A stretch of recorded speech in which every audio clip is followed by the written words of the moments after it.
With all the gloomy and negative news that seems to be circulating around, I just wanted to shine a light through today's video.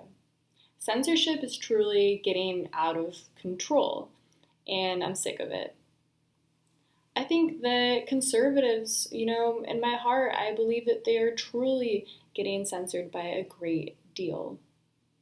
Fortunately, in this case, to every rule, there is a loophole. So let me tell you how to stroll right through this. We have the power clenched in the palm of our hands, and it's driving the left to absolute insanity, madness over the fact that they have no permanent effect on us.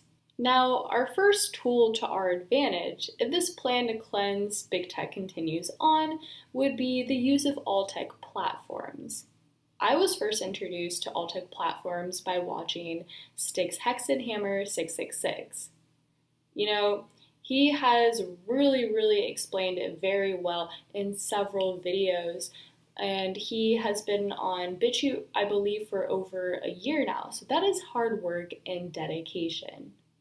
Lauren Southern is also on BitChute creating extraordinary documentaries. So ever since then, the platform has become a lot more popular.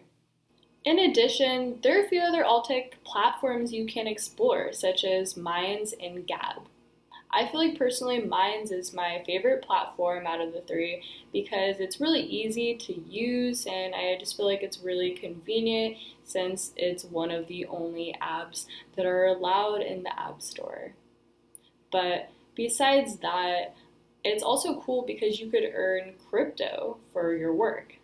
Importantly, Minds, Gab, and BitChute all have one thing in common, and that is the acceptance of internet freedom. There's no such thing as hateful language there to censor your voice and keep you quiet. Another key thing to remember is the more time that we spend on these social media platforms is, the greater chance that we could just swiftly build them up. There's nothing that we need more than right now than a place where we can get together to communicate that allows the acceptance of internet freedom. This hate speech concept is constantly being used as arrows that they can throw at us.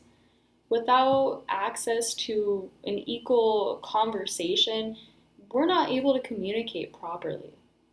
All things considered, it seems more than reasonable that we would need to take some sort of action for financial security.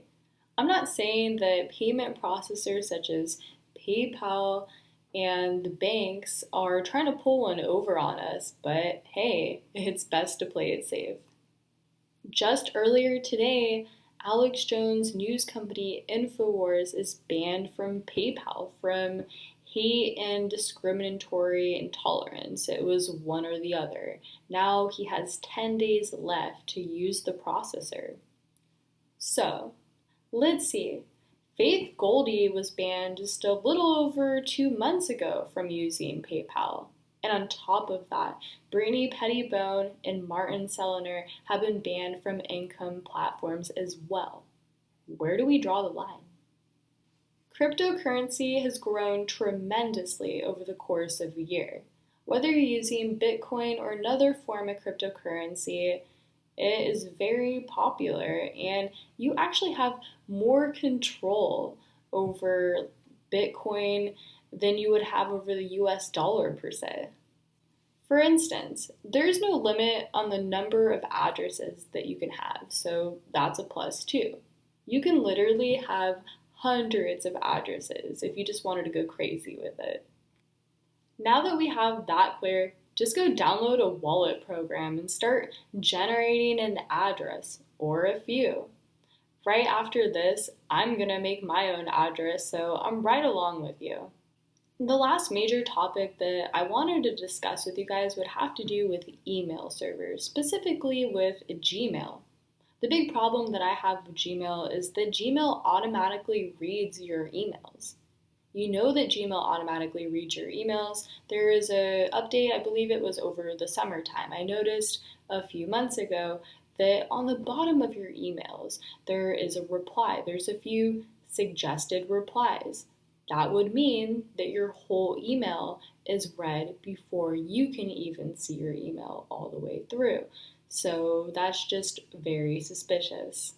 Good news is that Proton Mail is on the rise. For those of you that don't know, Proton Mail was made back in 2014 to guarantee privacy for its users. There are always alternative parallel systems. It's always smart to be aware of the private information that we're giving to these companies because it crosses the line, especially when information is gained without the user's consent. I hope everyone out there at least tries to skim through the terms of agreement so that you can see that companies can blatantly go into your private information and have access to that, access to all kinds of private information for all kinds of different users out there. This is very dangerous because once a company has sensitive information, they can use it against a user to censor them. On that note, I'm going to head out for tonight, but stay tuned. I'm going to have plenty of more content.